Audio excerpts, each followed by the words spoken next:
Chennai reserve வங்கி எதிரே சட்டவிரோதமாக கமிஷன் அடிப்படையில் ரூபாய் நோட்டுகளை மாற்றித் தரும் இரு புரோக்கர்கள் பின்னங்கால் பிடரியில் அடிக்க ஓடும் காட்சிகள்தான் இவை.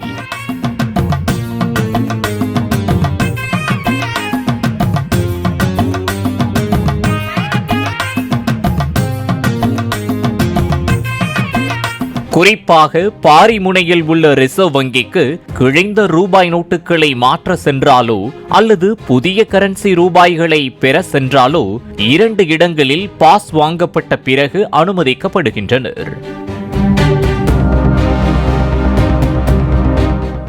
நீண்ட வரிசையில் நின்றால் 3 மணி நேரம் முதல் 5 மணி நேரம் வரை காத்திருக்கும் நிலை ஏற்படுவதாக கூறப்படுகிறது.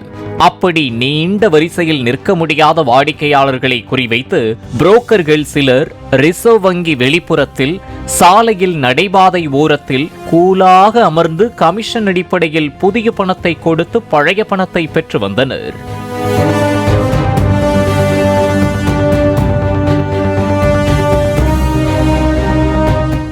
குறிப்பாக ரிசர்வ் வங்கியில் திரும்ப பெறப்பட்ட 2000 ரூபாய் நோட்டுகளை தற்போதும் கமிஷன் அடிப்படையில் மாற்றித் தருவதாக கூறி புரோக்கர்கள் பலர் பணம் பெறுவதாக புகார்கள் எழுந்ததால் புரோக்கர்களை காவல்துறையினர் அங்கிருந்து விரட்டினர்.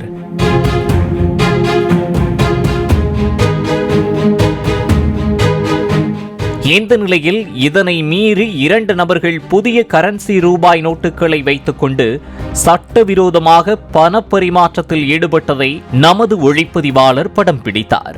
இதனை பார்த்ததும் 2 நபர்களும் அங்கிருந்து ஓட்டம் பிடித்தனர்.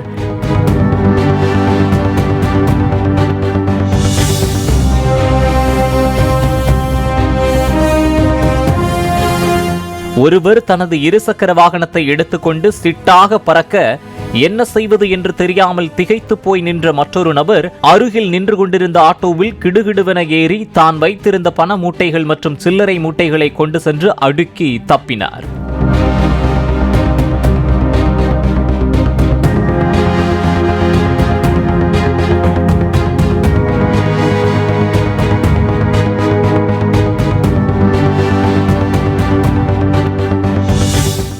போலீசார் ஏற்கனவே பல முறை எச்சரித்துள்ள நிலையில் புரோக்கர்கள் அதனை கேட்காமல் தொடர்ந்து இதுபோன்ற செயல்களில் ஈடுபட்டு வருவதாக கூறப்படுகின்றது.